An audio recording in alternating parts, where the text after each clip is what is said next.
literally just learned that the name is Liberty Caribbean, steering multi-million-dollar deals across the region. He's an angel investor focused on digital infrastructure and software as a service. Help me to welcome Mr. Delroy McLean. Thank you. Right. Now we turn our attention to our founders straight out of Trinidad. We are regional people. Music, media, tech executive, partner at Monk Music with soca icon Michelle Montano, Billboard 30 under 30 alum whose digital strategies have generated over 100 million US dollars in revenue for artists. Welcome, Dana Shagan. Welcome, Dana. Hello, thanks for having me. Good to have you. Taking things back home, we have founder and CEO of Chatflow, Jamaica's first AI-powered customer support platform. He has a background in electrical engineering and tech, and he leads innovations in conversational AI and data-driven support systems across the region. Michael Mullings, welcome. Thanks for having me, guys. It's good to be here. Right. And last but certainly not least, and representing for all the ladies, we have founder and CEO of EduHub, the award-winning edtech behind Jamaica's first AI tutor for CSEC and CAPE exam. And if that wasn't enough, she's also the winner, the 2022 winner of the Innovator of the Year award. Ladies and gentlemen, help me to welcome Davia Bryan Campbell. Thank you so much for having me. Good to have you, Davia, Dana, and all our investors and founders. All right. So let's get things really rolling. So let's start with a myth buster. We've all seen Shark Tank. I mean, raise your hand, drop it in the chat if you've seen Shark Tank. You see an investor, they walk into the tank, they have an amazing business idea, they do a pitch. 5 minutes later, they're walking out with $500,000 US invested into their business, and everybody lives happily ever after. We only see the success stories. Is the Shark Tank model, is that really angel investing? Tell us, what is the real deal? How is angel investing different especially in the Caribbean context, than what we see in the Shark Tank model? So I'd love to take that question because I have actually participated in several TV shows like that. I think I'm actually, somebody sent me a picture today of a TV show that's running in Trinidad and Tobago that I'm on, right? Which was similar to Shark Tank. Remember, this is a TV show, it's a production, right? So while those founders may have legitimate businesses and are looking for equity funding, there is a lot more that goes into a pitch that an angel wants to hear to make a decision to invest, right? At First Angels, our pitches are like 30 minutes long. You get 20 minutes to make your pitch and 10 minutes to take questions, right? Not 30 seconds on a TV show. In addition, it's not just the idea you're pitching, but you have to convince the angel investors that this is a viable business that they're going to invest in. You have to talk about the markets, the size of the market, and how you fit into the market. You have to have a detailed financial model. You have to talk about your team and your governance. I mean, so it's not just Shark Tank is great, and you know that we had Damon John here last year for our 10th anniversary. So it was interesting to hear him even talk about his experience on Shark Tank and investing in some of those companies. The truth is that not many of those companies you see on TV actually get funded, right? Because it's a TV production. Thank you. And tell us, Michael, would you like to tell us what your experience was like, you know, as somebody who maybe watched Shark Tank and then went into the RevUp program and And had pitched. and pitched and had your due diligence process. And so tell us how it was different. Thank you for that question, Shade. It's a complete 360. As Sandra mentioned, it's not 20 minutes. I think what's most important is what goes into before you get to that pitch. Especially being a part of cohort 5, really having those sessions to understand what investors are looking for. Yes, you need to have a good story, but you need to be able to solve a problem, or your business needs to be able to solve a key problem that is niche, in my opinion. And as Dimitri would say, capital flows to painkillers and not vitamins. I really never understood that until the end of RevUp. And what it really means is that you need to solve a problem show that you can solve a problem urgently. You need to have a compelling moat, meaning it's either around your technology that you're using to solve the problem, you have network effect, or you have some IP that really stands out, or as Sandra would say, your unfair advantage. And then the most important thing Sandra would always tell me, Michael, it's important to have a very good idea that can solve a problem, but if no one wants it, then is it really good? So traction is the next core pillar that I see that a lot of founders don't really have and still want to get capital. You really have to try to get to that product market fit at some point. And then to do that as well, how do you make money? You need a very scalable business model, or one that is defensible, as Delroy would tell me from time to time, and be able to show that you understand how that financial model works to maintain your margins. So I would give an example. Think SaaS, think Netflix, as an example of a good business model for a technology company. And then the last few things is that you need to think about capital efficiency. What do I mean by that? You need to know where every dollar is going in your business, how you spend it, why you spend it, and show investors you can stretch the money that you're asking for in a good way. You need to have some milestones and prematurely avoid the dilution or getting into what I call a bad state, a default. And then, as Sandra mentioned, the next key thing is, to have a very good team, a team that is strong, a team that shows that they understand not just the market, but the technology you're delivering to solve that solution. And then I can't stress this enough. The last thing, show investors how they're going to get their money back, which means you need a very good exit plan, whether it's an IPO or an M&A. So those are some of the core things that I really took away in getting into preparing myself to pitch to the angel investors to ensure that I have a defensible business model. I understand the problem that I'm solving, the size of the market, where I fit in, and most importantly, how they'll get their money back.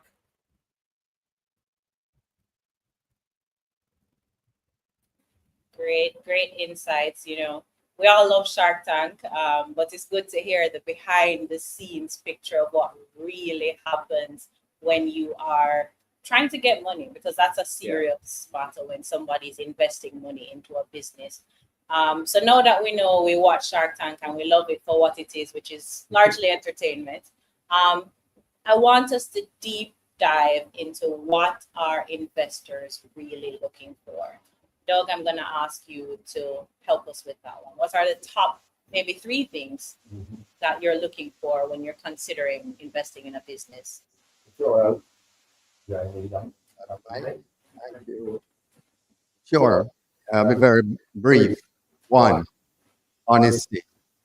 If I'm going to tie my wallet to yours, I need to know you're not going to walk away and not tell me.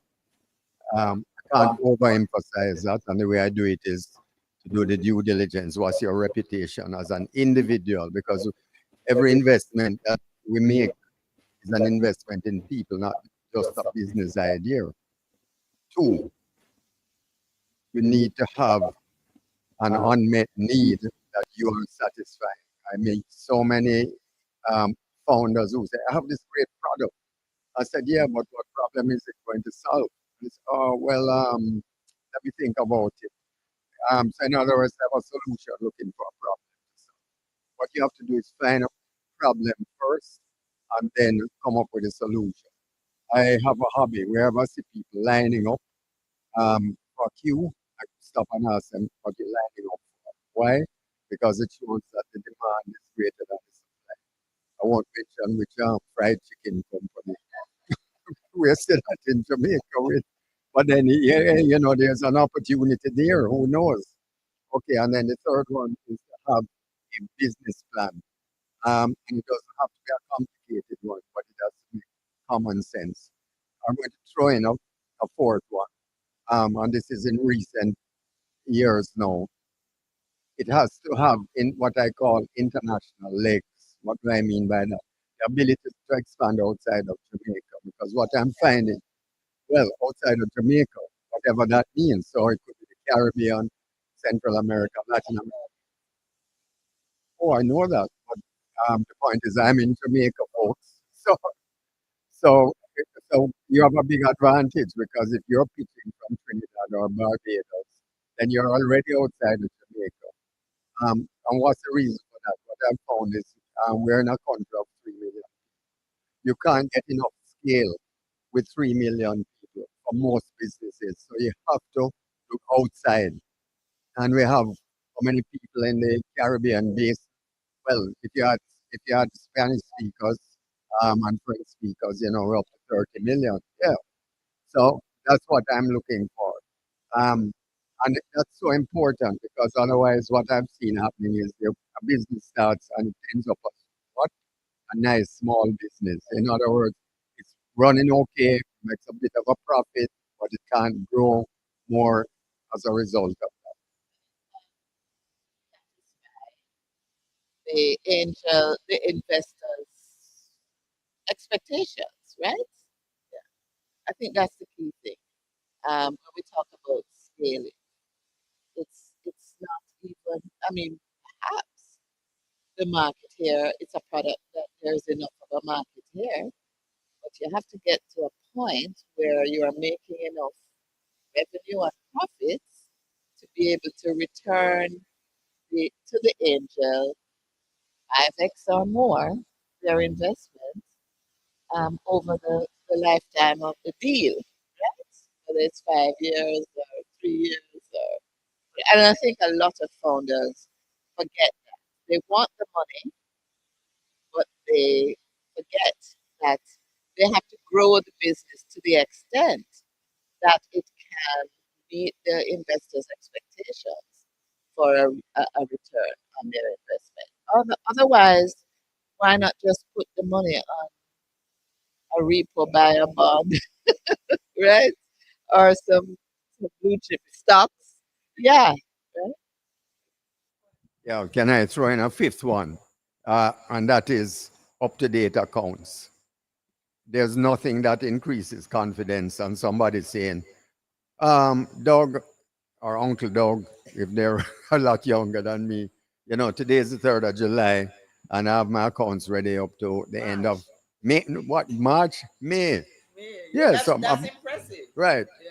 Because that shows they're in control of their business. I've seen so many founders who are running off the cash flow, basically what is the cash in the bank.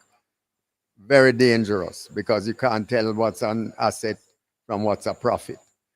So any business I've seen that succeeded has up-to-date accounts. I have not seen one business that succeeded with accounts that are overdue. So that's the acid test.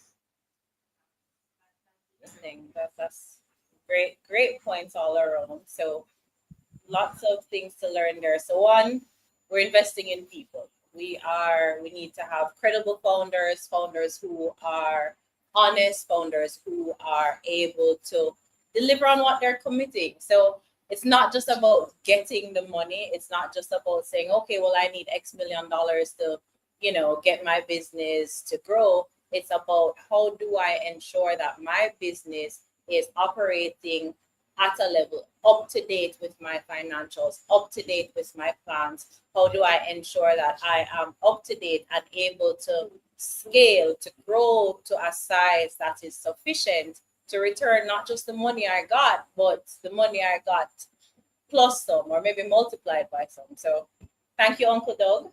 Thank you, Sandra. Really great insights there. Love to hear it. But it's important to think, though, as founders, sometimes we get desperate for the money. We really want to see this business idea materialize. We really want to get this business off the ground. We need the money. It's easy for us to take just the first shiny investor that comes along. Davia, I'd love if you talked us through what are some of the things that founders should consider as they are looking to court investors. I'm happy that you said court. Yeah, it's this can be bigger than a marriage sometimes. I'm telling you, investments are long-term relationships and commitments. It can Exactly. last as long as a marriage or even longer. Exactly. So it is a long-term commitment. And so value alignment, that's the first one that I look for. Our values aligned when we court, when we are talking, not because you send me a proposal or you indicate interest means that we are going to be doing business together. Are we really aligned, or are you aligned to the mission of the company as well? The second point that I want is, do you have industry expertise? If you don't, can you provide us with resources that will support us? So even if you're not in ed tech or in tech, can you provide us with how do we find resources to support the business? Can you provide me with network and connection? Can you open doors that I would not be able to open on my own? The next thing is mentorship and guidance and support. Are you a mentor? Are you there to provide me with the support that I would need to grow the business and to expand? Also, I'm also looking at your investment history. Have you invested in the companies before? How did those deals go? How much equity do you want in the business? Do you want 50%? How much equity do you really want? I also look at what is the structure of the deal that you want? I want to know what is your minimum. My minimum check size is X. Can you meet that minimum check size? Because we don't want too many investors at once in the business, because that would also bring down the value. So these are a number of things that I look for in an investor, and I believe that once our goals are aligned, then we will have a good marriage. But if they are not aligned, if we're not going in the same direction, then we're going to have an issue. So it's best if you court properly. Don't rush into it. Make sure that you cross the T's, you dot the I's, and make sure that everything is fine before you go into that long-term commitment. So don't let desperation make you choose wisely. Can I add something to that? Because I think it's a little different when you are It's a little different when you are pitching to a network of angels, because the way we work, when you make the pitch, there are several people in the room, and some of those people, Uncle Doug usually, would express interest, and others, but also the rest of the network will eventually see the due diligence report and may wish to invest. So it's not one person. The angels are sort of hedging their risks by investing along with others. And we have a very good structure in that there's governance involved. So there are investors on your board. You are on the board. And then there's an independent chairperson. So the relationship is not just with one person, but it's with the whole network.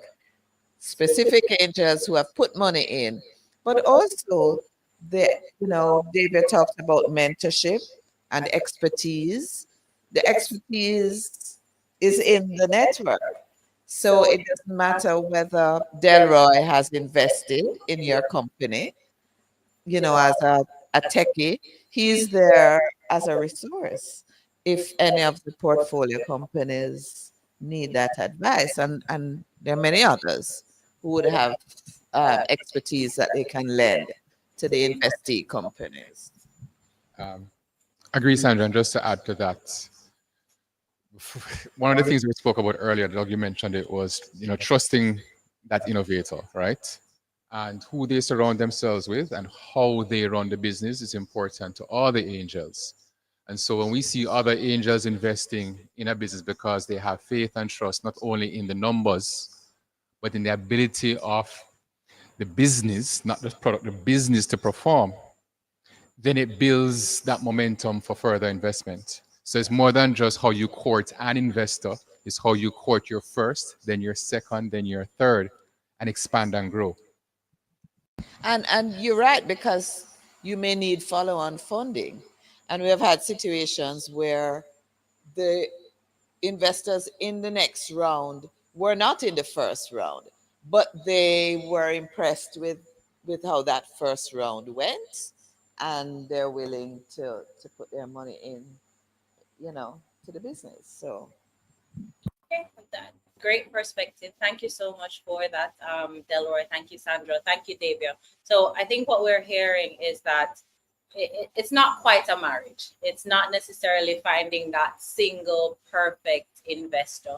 It is very often your best interest is served by finding a network of angel investors like First Angel to move your business forward, not just in the current stage, but for future stages where you have a wide cross section of expertise, of interest, of capabilities that can support founders. And I think an important point that Davia mentioned is don't decide out of desperation. And I think for the First Angel process really helps to ensure that it's not just making desperate decisions, it is making informed decisions, it is making decisions that have gone through the proper due diligence and not just our whims and fancy. All right. Okay, Delroy, we're back to you. So I want you to talk us through some of the red flags. What are some of the deal breakers, some of the things that you've seen, maybe frequently, maybe not, that really you'd want to guide or founders away from? Relatively easy, actually. The first one, which always raises questions, red flags, is if I say an exponential growth curve. Everyone knows that ticky, that night tick. Business doesn't work that way, never does. And so that's always in the presentation. It's not to say I wouldn't invest, it's just to say that you have to unlock that, figure out what you're trying to get to and the real potential. So that's number one. Number two, easily who they surround themselves with, right? So personality, the behaviors, the culture of that person or persons and the business. Because it has to align with my morals, has to align with where I want to be. I have to be able to say, I am proud and I can be known to invest in this business. And so if they're coming with something that is just not aligned with my values, it's going to be a major red flag. It doesn't matter how good it is, it's never going to align, right? And so the values are very, very important and who they surround themselves with. So the person could be very good or appears very good at presentation, but who they surround themselves with or the desperation, as you said earlier, could be there, may not align with my values. And then I'm a data person. So, and Mike touched on it earlier, I like to see scale. And I don't like to see scale of the product. I like to see scale of the business because the product can hit a wall, but the business must have a next step. And it must be continuing that growth. How do they expand? How do they penetrate? How do they plan to hit that initial exponential growth curve, right? And so the numbers matter. So when I hear custom inventors or persons say, hey, Jamaica has 3 million people willing to buy X. I go, but how many of them are kids, right? What's the GDP? What's the wallet size of the average Jamaican? What's the wallet size of the average Trinidadian? And the wallet size then goes back to the price point. And if they haven't thought these things through, I go, why not? And it's not to say you change the price of the product. It's to say you change the trajectory. And so if they haven't thought that through, they're trying to sell me a chicken for an egg. And that raises a big red flag for me, especially if they know better. And so those are the three main ones. There are a few smaller ones, such as how they articulate, right? If they're trying to skim over the details, rush me into a decision, tell me that it's the best snake ever, and it comes very well with this oil, then yes, big major red flag. All right, thank you so much, Delroy. Sandra, you look like you're burning to say something. Well, I think one of the things I've seen is, this is a great product. People are going to rush to buy. Well, what are people doing now? And how are you going if there are people who are offering a product or service that's satisfying them? and you are coming with something that's similar, it's the same needs, how are you going to extricate those people from those how are you going to compete? What are you going to do to really get those people to come to buy your product or service instead of what they're accustomed to? It's not a red flag, but it's something I look for in how do you, what's your mindset about pivoting? Because as you say, sometimes the product hits the wall, but you have a business and you have investors. How do you pivot to get that business on another track, perhaps? Exploring the options. I've invested in businesses that have hit that wall, and the founders really have very little imagination about how they're going to actually grow the business. And that's, as you say, Doug, it then becomes a lifestyle business, a small business that is going really nowhere. And it's very frustrating for an investor to see that kind of thing. And how willing is the founder? The other thing is, which is something we discussed in RevUp. Listen, how do you evaluate your own, abilities, and can you recognize when it's time that you step down? That's what I want to Will touch you? on. Would you be willing To step down. to step down for the sake of the business, for the sake of the growth of the business, to step down and have somebody else lead that business? That's, I think, a very common thing amongst founders.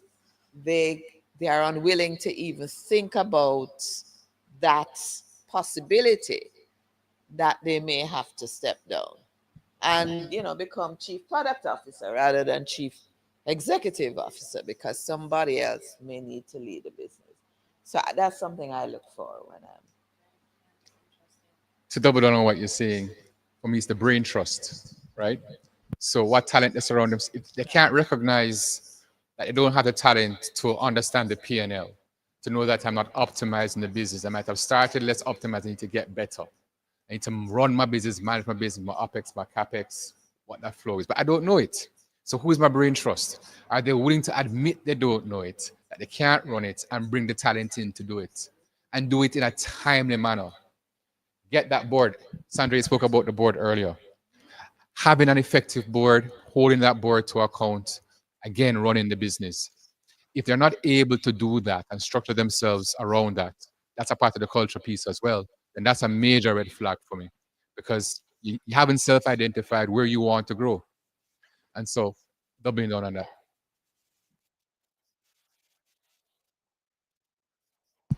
Well, a big red flag is you get the money and then you go and buy a new car. And that's real serious.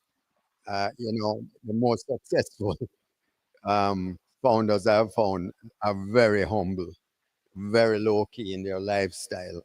And in fact, that is about car. They said, I will only buy a second-hand car.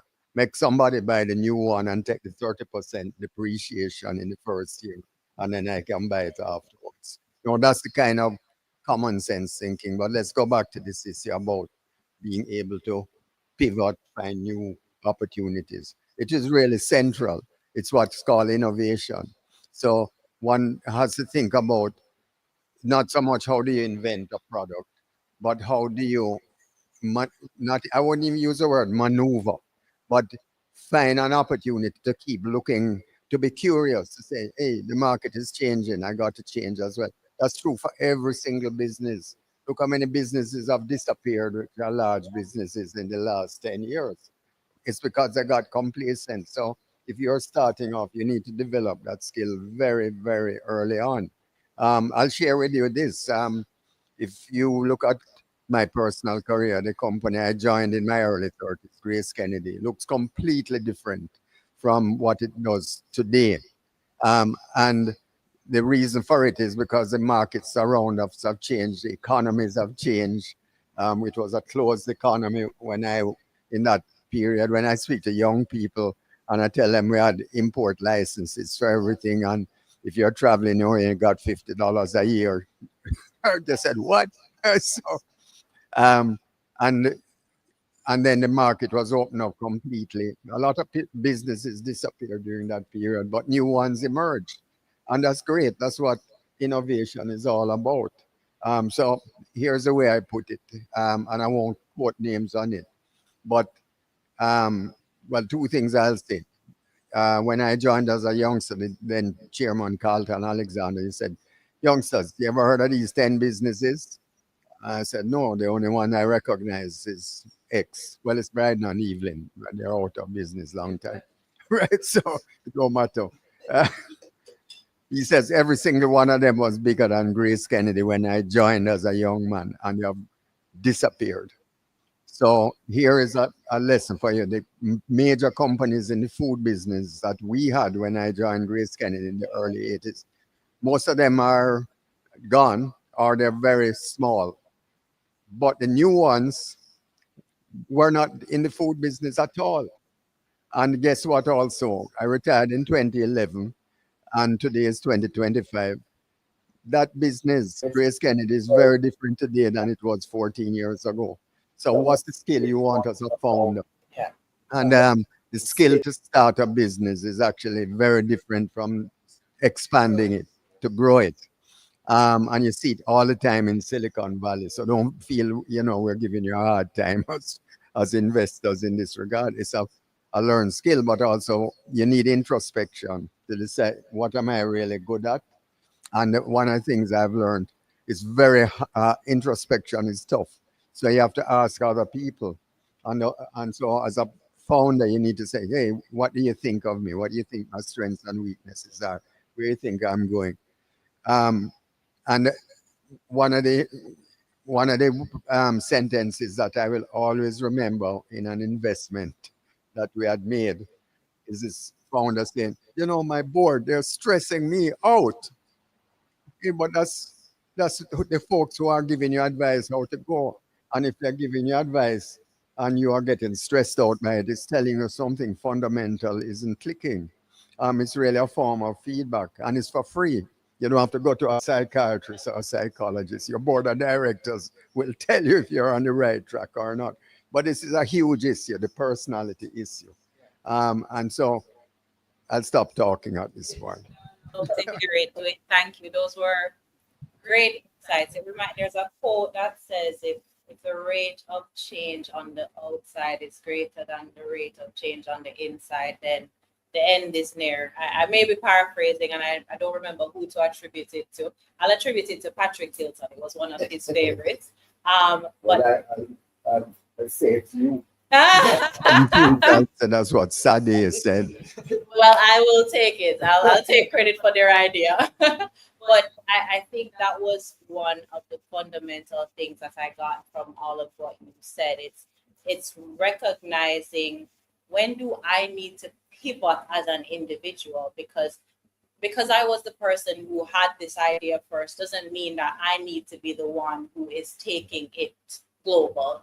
It may mean just looking within and saying, all right, I love this, but now it's time to go beyond the board, not be CEO anymore. It's pivoting internally. It's also pivoting in terms of your products, your market. How does things look? I mean, Grace Kennedy, when I was a young girl, Grace Kennedy was sausages. Now Grace Kennedy is financial services, etc., etc., etc. So how do you, as a founder, as a business owner, not just a founder, how do you pivot as the market changes? Because you'll get to the point where you reach market saturation with the product that you started with. What happens then? Does that mean you stop growing? We would hope not. And then importantly, your company, who do you have around you? Who do you have influencing you? Whether that's your board, whether that's your friends, whether that's, your advisors. The good word says, bad company corrupts good character. Bad company corrupts good businesses apparently too, not just good character. So it's being willing to decide, am I willing to make the changes that I need to make in myself, in my businesses? Maybe I need to go get a finance course or something, so I'm growing with the business if I'm not ready to go on the board yet. But great points. Go ahead, Uncle Doug. So here's a principle. Would suggest to founders, which one is better, to own a slice of a watermelon or the whole of a grape? And the reason I said that, if you want to keep control of it forever, you will end up with a grape. Yeah. But if you really want to grow it, Yes. it will become a watermelon and you will end up owning a slice of it. So in other words, you're a minority shareholder, you own 10 or 15 or 20%, and you'll be much wealthier than if you own the whole of the grape. So you have to be ready in that regard to plan that out well in advance. And I've seen it work in real time in the last decade, since I retired and become an angel investor. That's one of the most successful investments I've made. Excellent. Yes. So I'm gonna chew watermelon all day, every day. And it's the fundamental difference between just being an employee, that's the CEO, and being a shareholder, right? Because a lot of people get really anxious about, if I'm not the CEO, what am I doing? Well, you are the owner, you are a shareholder, right? And that's the most important thing. And you can exactly. And if you're the CEO, you can be fired. So hopefully that won't have to happen. Yeah. But thank you. This is a great opportunity as founders for some introspection, really sitting down and thinking about the current state of your business, the future state of your business, and deciding, am I really ready for the demands of an investor? Because it's not just getting the money. We think about getting the money and the short-term reward, but there are costs, there are expectations, there are standards that we have to meet to make sure that we are honoring people in managing their money well. So lots of introspection opportunities there, founders. Let's talk a little bit more. Oh, Uncle Doug has another point. One other point about it goes beyond introspection, and that is, there's a way to look at oneself in terms of the way forward. And one of the things that one needs to do is to say, look, let me step back a little. In our Caribbean society, we live in small societies, status is very important. In fact, it's more important than if you're in a large developed country, because if you decide to shift and you move from being CEO to chief product officer, who cares? But here, you go to the gas station and somebody, what happened to you? They mash you up. So people hang on to status in our small societies. We have to come to terms with that. Here's my advice on that: humility. Keep a low profile. And you will find it works extraordinarily well in being able to change your role as you go through the years.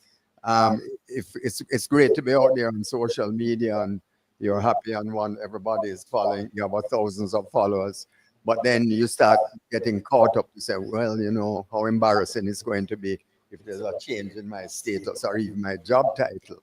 So you need to think through that as well.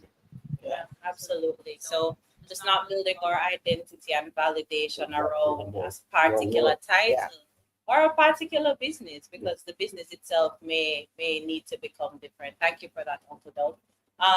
So let's hear from our friend in Trinidad, Dana. I'd love to hear how you changed, what changed, how your business changed, your mindset changed after your RevUp experience.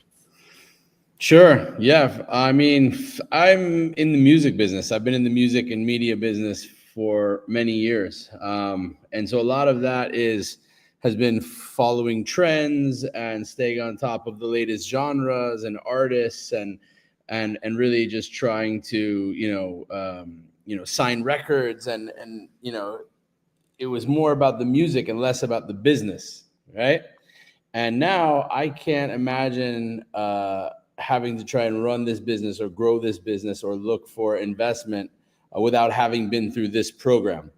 Because they're just, very practically speaking, I did not have a strategic plan. I did not have a business model outlined. I did not have a business model canvas. I did not have proper budget projections. These are all things that I sort of learned about and learned the necessity of it through this program, right? And actually, this program is sort of like a single source of truth for me for evaluating the business, evaluating who our customers are, evaluating how we are going to grow, what we'll need to grow, how we're going to ask for funding to grow. It really was like a mini sort of MBA. I don't have an MBA, but I've been told this was a sort of a mini MBA program, a condensed version of it. By the end of it, I put together a very complex data room, right? That has like articles of incorporation, all the documents that I mentioned, the pitch deck, the pitch deck that's in a very specific format that every investor wants to see it in, right? Problem, solution, certain cadence. I was able to, by the end of this program, put together all of that, pitch successfully to the First Angels Caribbean Network, and also put together a grant application for a grant through the Inter-American Development Bank, the European Union, and the government of Trinidad and Tobago. And a lot of the documents and information that I was putting together for the RevUp program and for the pitch to the Angels was the exact same information that I needed to have for the grant, which I did not have prior to this, right? So for me, I very practically speaking, it was like tech startup company in a box. And as a music and a media executive prior to this, I never really thought of the business in that way. And so for me, it was super valuable. I can't imagine being where I am in this business now or having to try and get that grant or anything without having done this program. All right. Thank you so much, Dana. That was really insightful. I'm especially happy to hear you talk about this because you are in an industry that many people have difficulty applying structure to. So to hear you, one, sharing that you came in from zero. So if somebody is on and they feel very intimidated by some of the things that have been said, some of the expectations, it's not too much. It's not too difficult. A curve, once you have the right mindset, once you are willing to apply yourself, you can come into the RevUp program at zero, at maybe -10, and the program will help you to get to the place where you need to be to confidently get not just funding from the First Angel Network, but funding from other opportunities such as grants and so on. And I think another important point that I heard you say, Dana, is just around it. A lot of it, once you hit the back of that curve, things get a little bit easier. You're able to use the learnings and apply them, rinse and repeat, put them into different models, put them into different pitching competitions, put them into different grant opportunities to get additional value. So it multiplies itself. So the opportunities aren't just limited to First Angels and what you're learning in the mini MBA. It extends itself far beyond the opportunities in the program. So thank you for that, Dana. Yeah, and if I may just want to add one more thing. I mean, it's so much so that someone pitched me the other day, right? Someone actually, it was, I now am fielding pitches, right? And they pitched me and I said, hold on, where is your business model? Where's your business plan? Do you have a business model canvas? Where's your budget projections? And they're like, we don't have it. I was like, where's your deal room? And I was like, this is over.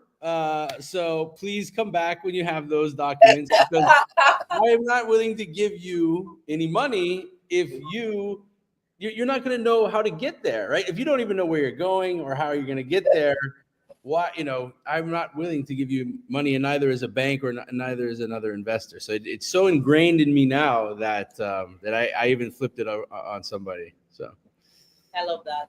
One of the things that really Impressed impressed me me with Dana is that we've had a lot of creatives who have approached us for funding, right? But every time it's like it's this project they have. And I think the difference with Dana is that he came in with a vision. He has partners who have a vision for where they want to take Caribbean music. And, what they really needed was structure to think through what this creative business looks like. And it's not just a project.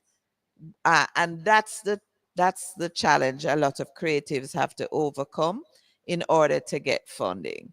And so, like, Shade, in your marketing program, you are taking them through all the steps to creating a marketing plan that's going to get them to scale their business, right? And in their HR module, they're doing the same thing. And when Kamala Bennett, who is managing director of the Limnas and Bards, a very successful creative company that's listed on the Junior Stock Exchange, when she talks about strategic growth and scaling, she's actually using her business as a case study, because she started out doing music videos, right? But now she has a strong business that is listed on the stock exchange and doing well, right? So RevUp really, I think, apart from just preparing you to get in front of the angels, the RevUp program is really helping you to structure your business so that, as you say, you don't, we'd love for you to pitch to our angel network. But the truth is that we are preparing people to get funding from all kinds of sources, right?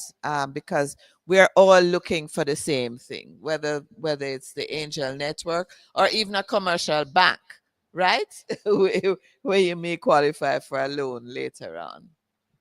Yeah. There's one word that when I was the age of Shadi, I never heard it, never was in the business lexicon. It's only in the last few years I've heard it pop up: agility. And, I thought, oh, it's just another fad, but it isn't.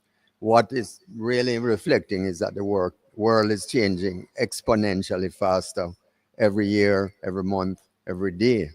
And so each of us now has to prepare ourselves for that type of world, and it's not going to stop.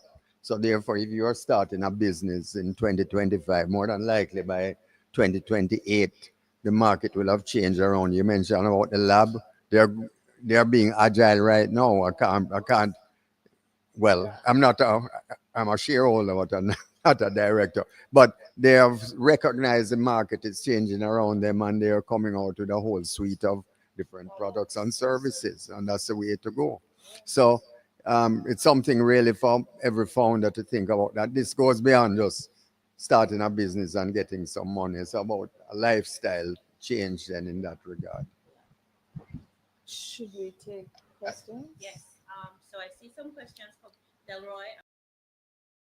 I see questions coming in the chat. Keep them coming. We're going to take a few of your questions. We won't be able to take all of them, but you can always sign up for the RevUp cohort. That applications are open for now. But we're going to take your comment, Delroy, and then we can go into questions from our audience. Thanks. One key thing to summarize what Dana has done is that he's invested in himself, right? Founders do tend quickly to try to find investments for their business. They need to see programs like RevUp as investments in themselves, preparing themselves for all the steps to come. You're not going to be a jack of all trades. You just can't be. And so you have to get that core in.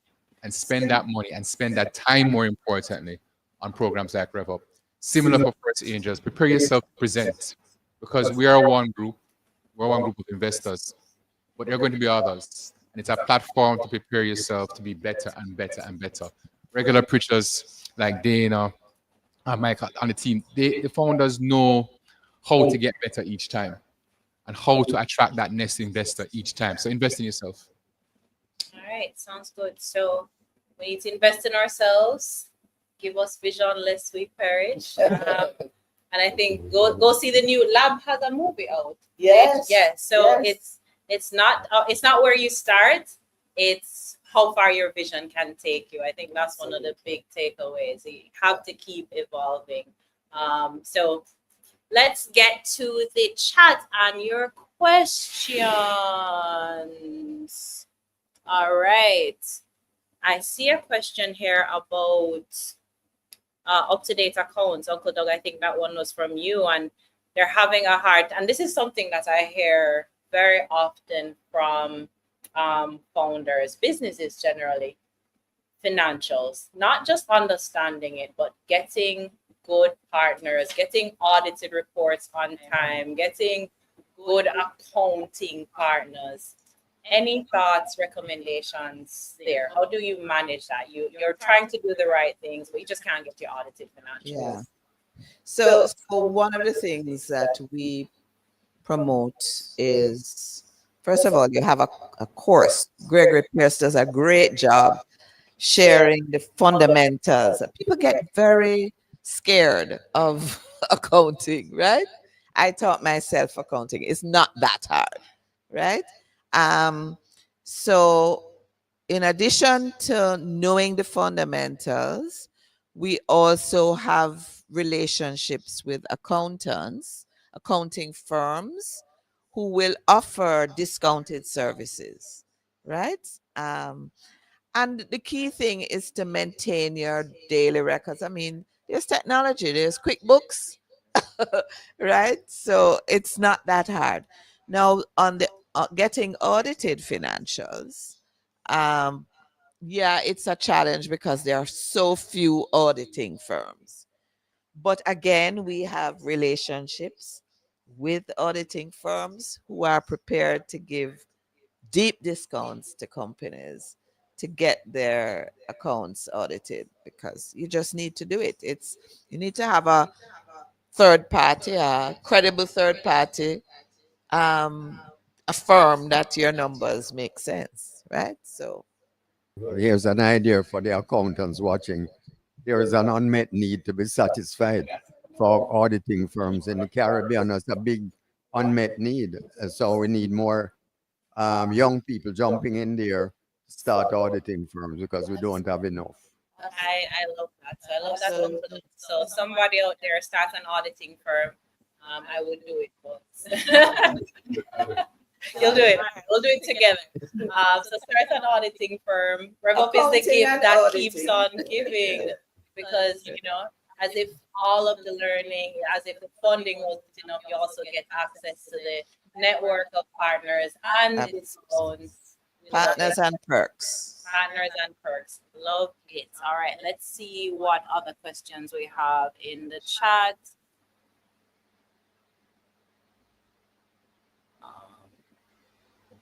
So while we look for the questions, we are really looking at RevUp for businesses that have the potential to grow and to attract funding from Uncle Doug and Delroy and others, right? So if you have a business that you think has, is innovative, has the potential to grow, I want you to go to RevUpCaribbean.com and apply for cohort 6. You make an investment of $700. It actually costs $3,000 to put you through the program. So you're getting a huge subsidy, right? So we want to see your application come in. Okay, thank you, Sandra. We have another question here about boards. So I think what this person is asking, if I'm understanding correctly, they want to know if the first angels investors, if we support boards because they're having a hard time balancing the advice they're getting from their boards and what they're able to execute with limited resources. Do you support boards? Absolutely. It's a requirement. If you're going to get an investment from us, you have to have a board, at least 5 people, two investors, 2 founders, and an independent chairperson. And the role of the board is really to provide that guidance, to ensure that you have good governance practices, you're keeping your records, you're presenting your financial statements to the board, you have a budget, a business plan, all the things that's the ingredients to ensure that somebody can see what you're doing and help you, give you advice to help you to grow. So yes, very, very important. And there's a framework for how boards should run themselves and how they should be run. And I'm understanding as well they're having a challenge balancing those needs and resources. But you have to, first and foremost, report to your board with transparency.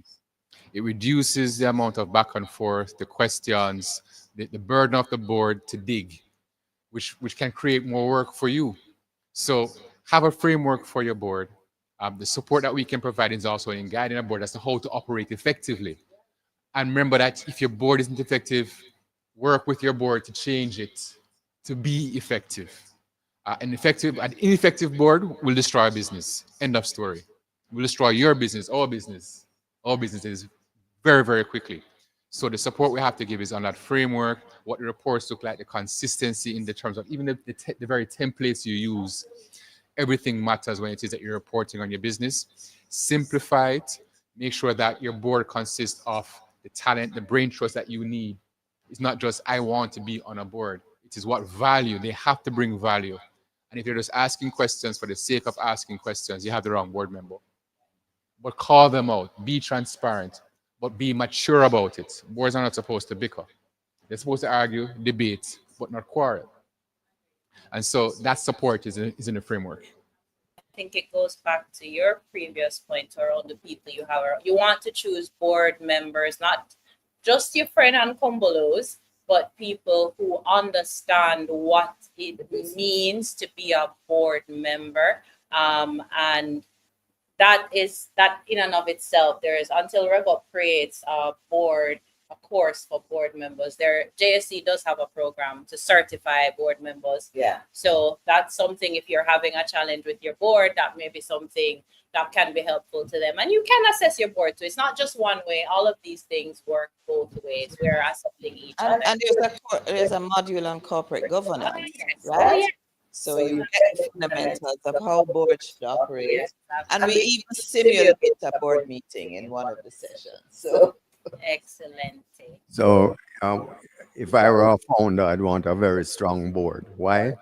Because I have seen it many times that I suppose us founders, we have big egos. So when somebody says, I think you should do it differently, I get upset and say, how can you tell me that? I know this business better than you.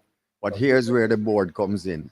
Risk management, to make sure you don't bet your company on one initiative or one product, then it doesn't work and you're out of business, you're gone. So that is a crucial role of the board of directors. And so it's really a system of checks and balances to help the founder to stay alive. Because we have somewhat zombies that didn't follow that advice and they're just walking around. I don't watch movies or horror movies, but they're zombies. If they have board members straight in the company resources. Oh boy, that one sounds prickly. All right, this is the last question we're going to be able to take. Unfortunately, we can't take all of the questions. We only have an hour and a half, and I'm pushing it because it really should have been an hour. But all of the information you need, I promise you, it is in the RevUp program. I'm one of the presenters, and I'm going to tell you a secret that I've never told Sandra. I want to go in all of the. I want to go in all of the other modules. I'm looking at it like I wonder if I could sneak into this. It really is a genuinely impactful, well-designed program that is very practical. You know, it's not a bunch of highfalutin theory. It's very, very practical. The final question we'll take before we get our last set of tips from our investors is First Angels. I see people who are interested in being a part of the First Angels network. So we have some people with some money who want to join. What do they do? Yes, I see. Oh, yes. potential Potential members? investors. Oh, okay. Yes. So yeah, send me an email. Are standing by to take your orders. So it's we have really grown this network in a way to ensure that we have people of high integrity in our network who have the right motivation for being part of the network, right? First of all, as somebody who we have 13 portfolio companies, and I've invested in 11 of them. And my husband says that, you know, the money I've invested should have been in my retirement fund. So I know Doug writes off every investment he makes at the beginning, right? But so we are not there. We are there to make money. We definitely want a return on our investment, but we do recognize the risks that we take. So that's why we're very careful about which companies we invest in. So send me an email, Sandra G at firstangelscaribbean.com. We'll talk about your desire to join the network. We'll see if you're a good fit for a network. And if you are, we'll send you a formal invitation. Simple enough. So that's Navin. Send Sandra an email. And if anyone else is out there who's interested in being a part of not just the RevUp network, but the First Angels network, send her an email too. All right. So, like I said, we won't cover everything tonight. Final thoughts. We know, everybody knows, I think people are very clear. They need to be a part of the next RevUp cohort.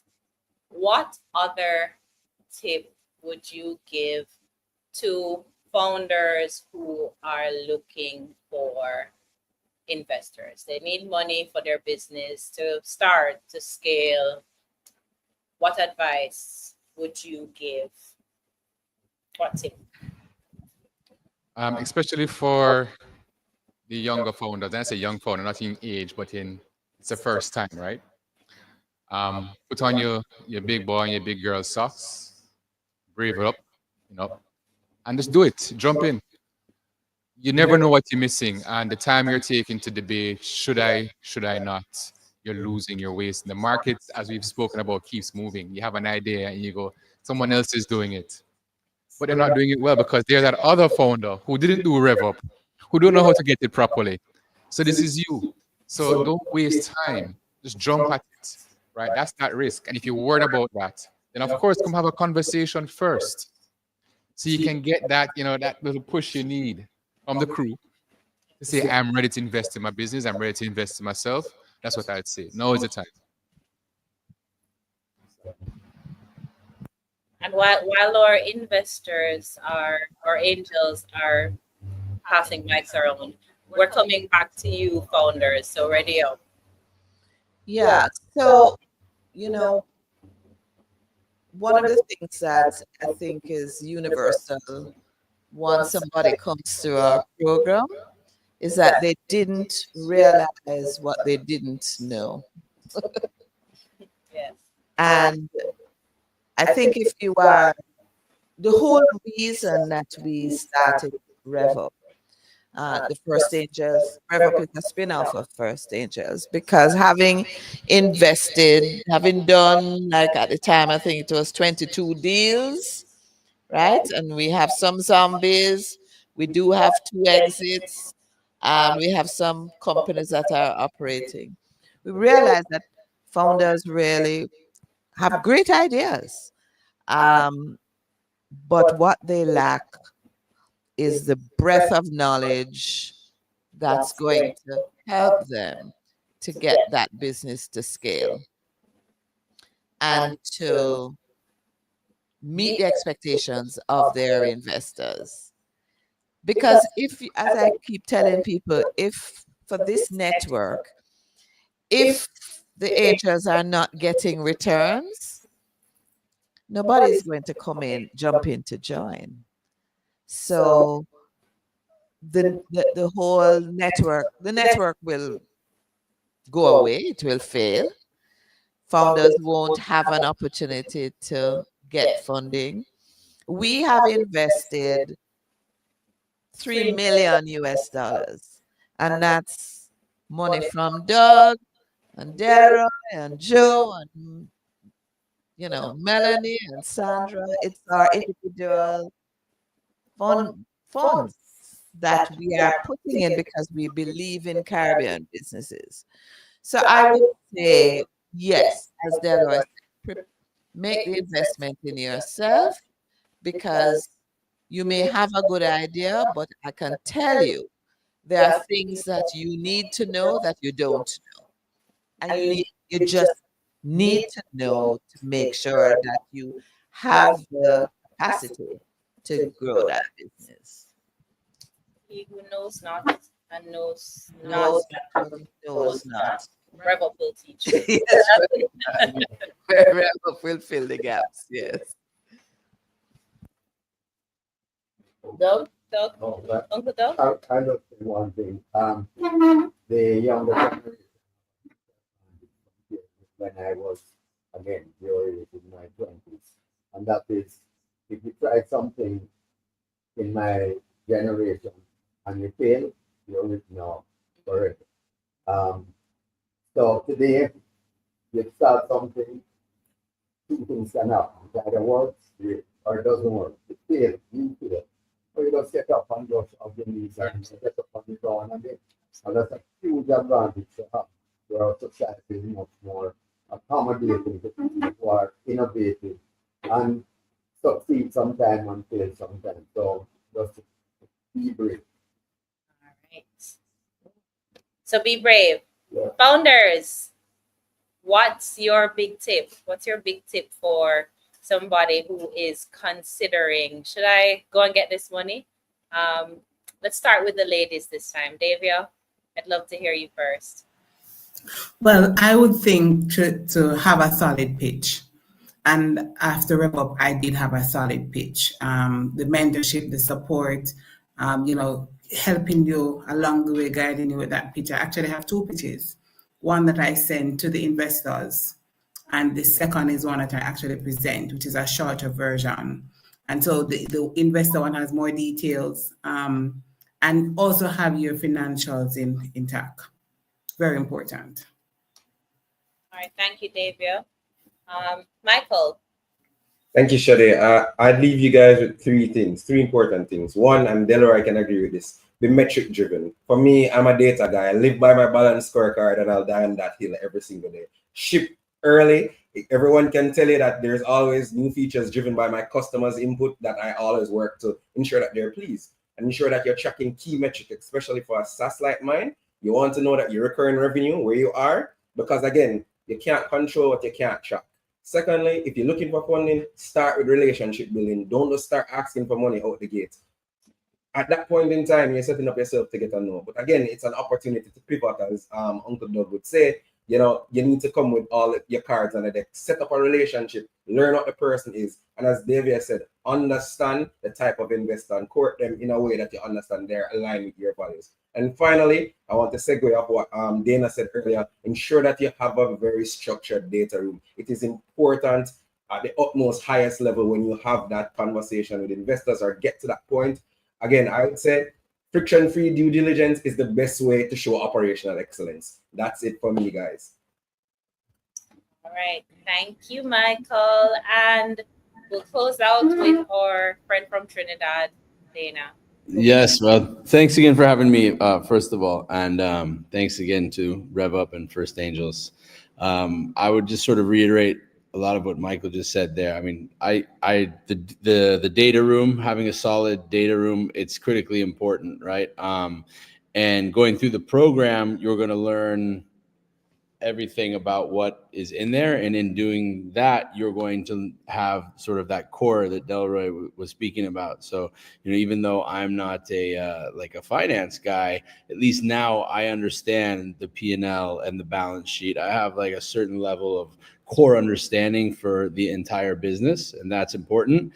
And at the end of the day, once you go through the program, all of that is going to be included in a data room that is going to be the information that you need to turn in when you're being considered for an investment or for a loan or for a grant, right? So it's have that. And then another piece of information that I gained from one of the mentors, we had international mentors that they provided and paid for.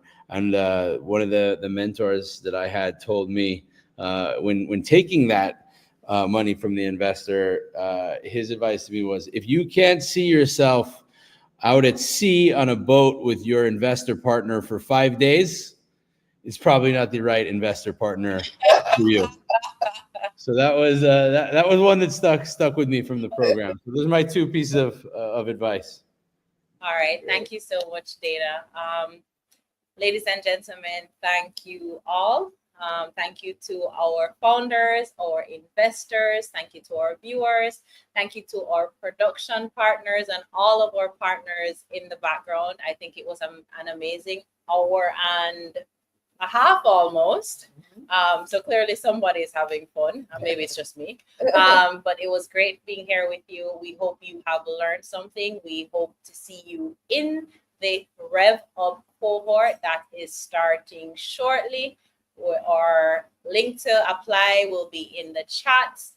If you miss it, go to RevUp Caribbean and you can take the application process from there. Have a wonderful evening. Bless you all. Take care. Thank you. Thank you, Shari. Good job.